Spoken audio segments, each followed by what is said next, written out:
خدا کی عزت کی قسم یہ وہ چیزیں ہیں جو حضور کی تعریف ہے. جب خدا بیان کرتا کبھی تھکتا نہیں ہے، بلکہ الحمد سے لے کے والناس کی سینے مبارک تک نبی کریم صلی اللہ علیہ وسلم کی عظمت و عزت کی شانیں ہی تو بیان کرتا ہے میرا رب. تمام انبیاء جتنے بھی آئے 1,24,000 کم و بیش انبیاء آئے ہیں، حضور نبی کریم صلی اللہ علیہ وسلم کی تعریف ہی تو بیان کرتے رہے ہیں، اللہ کی حمد و ثنا ہی تو بیان کرتے ہیں، اپنی قوم کو اپنے رب کی طرف ہی تو لے کے جاتے ہیں، جہنم سے ڈراتے ہیں کہ یہ جہنم کا کام ہے. سود کھانا، جھوٹ بولنا، گلا کرنا، شکوہ کرنا، یہ نافرمانی ہے میرے اللہ کی. یہ ہر وقت انسان کو جہنم کی طرف لے کے جاتی ہے.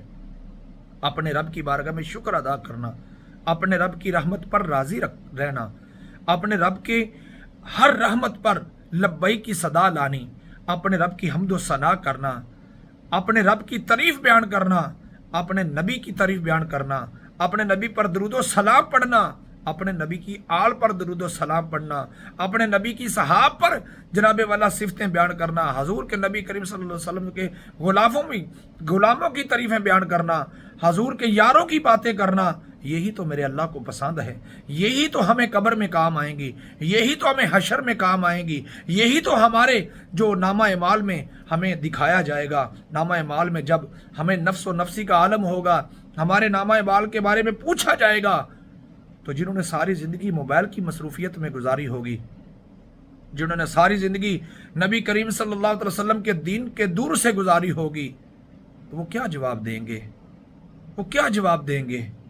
لیکن مسلمان بھائیوں، ہمیں وقت نکالنا چاہیے، ہمیں اپنے رب کی عبادت کرنی چاہیے، ہمیں قرآن کی تلاوت کرنی چاہیے، ہمیں نبی کریم صلی اللہ تعالی وسلم کی شان کی عظمت و عزت کی بات کرنی چاہیے، ہمیں اولیاء اللہ کی صحبت میں بیٹھنے چاہیے، ہمیں جو اچھے علماء ہیں جو نبی کریم صلی اللہ تعالی وسلم کی سیرت مبارکہ ہمیں کثرت سے سناتے ہیں، ہمیں حضور کی تعریفیں بیان کر کے ہیں، ہمیں نبی کریم صلی اللہ علیہ وسلم کی سنت کی بات کرتے ہیں، ہمیں ان کے ساتھ بیٹھنا چاہیے.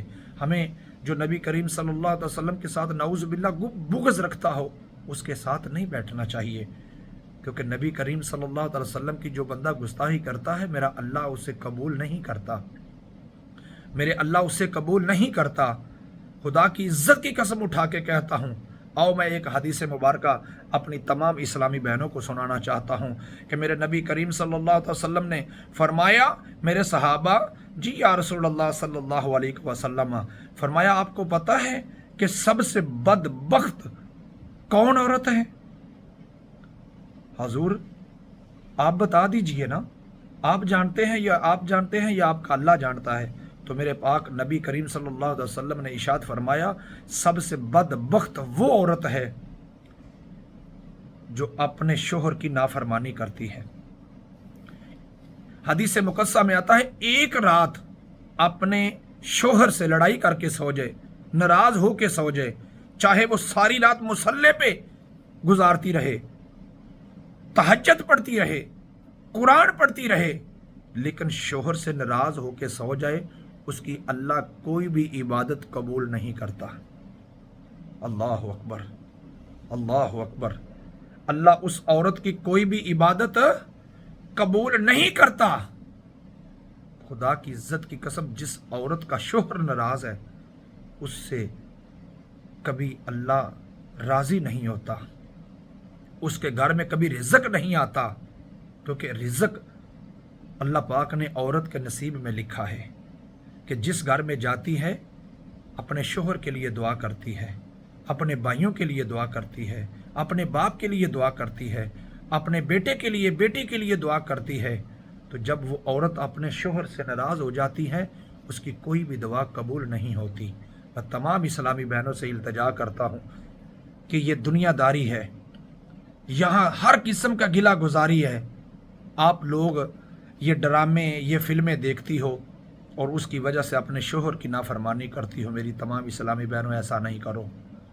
آخر مر جانا ہے، یہ جہان چھوڑ جانا ہے، اپنے شوہر کی نافرمانی نہ کرنا. اگر آپ کو موت آ جائے تو جب آپ کی عبادت کوئی قبول نہیں ہے تو آپ کو اللہ جنت کیسے عطا کرے گا؟ نہیں عطا کرے گا. اپنے شوہر سے ہر وقت راضی رکھا کرو، اپنے شوہر سے ہر وقت راضی رہا کرو، اپنے شوہر کی نافرمانی نہ کیا کرو، بلکہ اپنے شوہر کی ہر بات کو تسلیم کیا کرو۔ یہ اللہ کا حکم ہے، یہ رسول اللہ صلی اللہ تعالی علیہ وسلم کا حکم ہے۔ جو عورتیں اپنے شوہر کی نافرمانی کرتی ہیں وہ اپنے شوہر سے معافی مانگیں، اپنے شوہر سے معافی مانگیں، اپنے رب سے معافی مانگیں۔